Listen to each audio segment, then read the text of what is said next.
Hey Team Brantford, this is Steve Babcock here, Manager of Corporate Initiatives. Welcome back to another edition of the Brantford Sessions. This is where I talk to city staff about the exciting life that we get to live as municipal employees at the City of Brantford. Today's episode is a continuation of the conversation that I had with Wanda Harding and Kris Olson, where we were talking about integration projects. I'm so excited to continue this conversation with them today because we are talking about the F word. So if you have children around, you might want to earmuff them because the F word is one of the most important words in municipal government. I love the F word. If you ever want to get my attention, all you have to do is use the F word. Now, of course, I'm talking about failure. I really hope you weren't thinking about something else, or this could be really awkward. Anyways, let's get back into the conversation. Welcome back, Wanda and Kris. Tell me about a failure that you've experienced throughout this project. And then most importantly, I think let's talk. I'd also like you to talk about what you learned from that failure, because that's really what's so important when it comes to failure, is what you take away from it.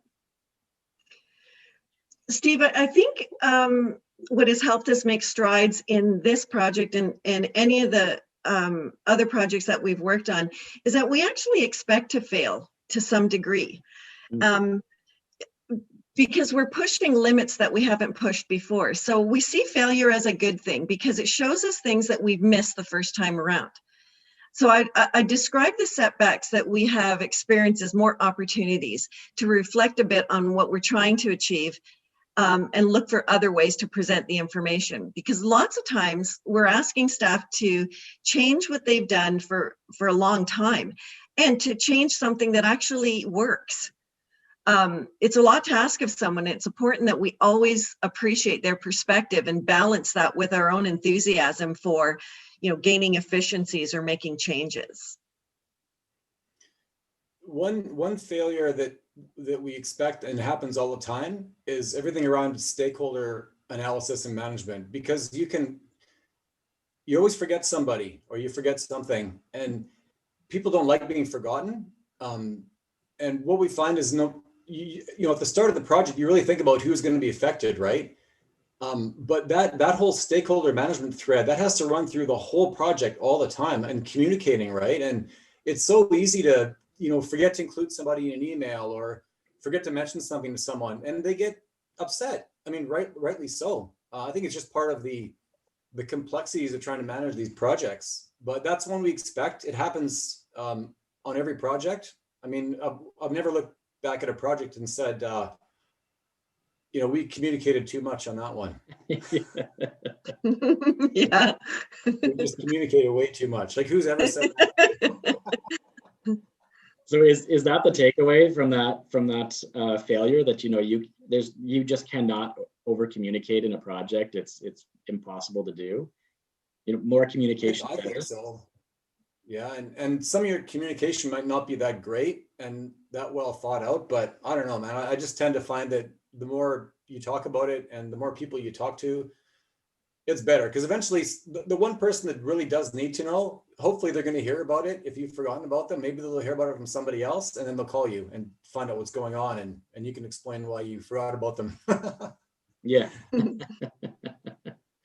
The other thing I want to talk about is this whole idea of continuous improvement. And, from speaking with both of you, I know that you both have this continuous improvement mindset. You're talking about pushing the limits. And when we talk about failure, Wanda, I really like what you're saying about, you expect to fail and you need to fail. That's how you know that you're actually making change and pushing the limits hard enough. In municipal government, that's not always the mindset that I hear. And, municipal government just in general has this, reputation of being, risk averse, afraid of failure. How is it that, both of you have worked in municipal government for quite some time? How is it that you've been able to stay the course and keep this mindset? Like, is this something that is just inherent within you, or is there something that you've done in order to, keep pushing the limits when it comes to our processes and the way we think? This probably sounds a little cliche, but for me, all of this started. I took a program that was offered through the Leadership Continuum program that HR offers at the city. Mhm. And it was at Schulich, which is at the university, at York University. So I was fortunate enough to be allowed to attend. And in the first lecture we sat down at York University, the professor asked us all about our career backgrounds and our formal education and so forth. And then he said, get over yourselves. He says, what matters is what you're going to do next. And then he went on to talk about, he says, humans are organic. He says, you're either growing or you're dying. That so resonated with me. And from then on, I looked at every opportunity to build on my training. And fortunately, I've had the support within my commission, which is pretty amazing. I started teaching at Conestoga College for the same reason. I just needed to expand sort of my skill set. So then that one statement seemed to sort of change the way that I looked at every sort of aspect of my life. Certainly didn't start out thinking about innovation, but through that additional training, it really made a difference in how I look at things now. Awesome. Yeah, I think part of it's almost a little bit selfish, because for me, I just need to have challenging work and exciting work. If the idea is that you're just going to take it easy and do what you're told to and follow the process, I mean, how boring is that? I mean, for me, I can't imagine doing that. So it isn't even a conscious decision. It's just trying to find exciting stuff to work on. And everywhere you look, there's changes that can be made and inefficiencies. It's not exactly hard to find them. I mean, anybody can. You just take a look around and you'll see them everywhere. Yeah. I think same as idea as Wanda. I've had really good support from the department for expanding skill sets and also having the freedom to try some of this stuff, right? Experiment and take on some of these projects. I did a lot of my learning came through really trial and error for the most part over the years. Learning from mentors is another one. Stealing ideas. I'm a great thief. I steal ideas from all over the place and then claim them as my own. But I find that's a good way to do it, because there's so many good ideas out there. You don't really need to come up with your own, because they're already out there. So, and then what's also helped is I took the project management professional designation course and exam a few years ago.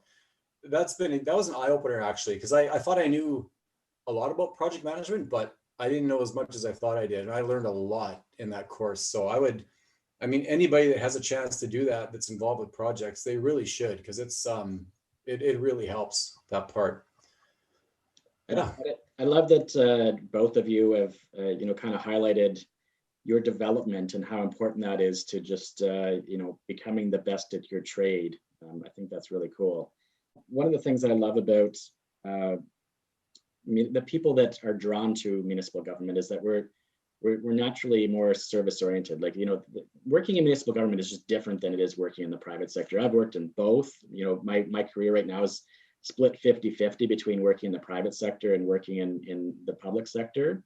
And there's just a different type of person that is drawn to municipal government. And I think you guys both kind of speak to that there is, people here understand that there is a, that we're here to serve the greater good, but also that, the more that we can develop ourselves, the better we can serve that greater good. So I like that messaging. I think that's really important. Well, there you have it. There's my conversation with Wanda and Kris. Now, I can honestly say that I love working in municipal government. The work that we do is meaningful, and it contributes to making people's lives better, and I feel great about that. But generally speaking, municipal government also drives me crazy because we are so risk averse.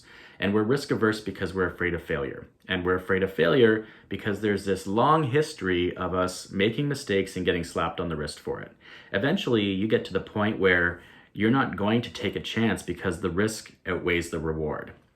Now, Wanda and Kris, I find their message to be so powerful. How cool is it that they expect to fail and they use failure to test limits and push the boundaries? I love that.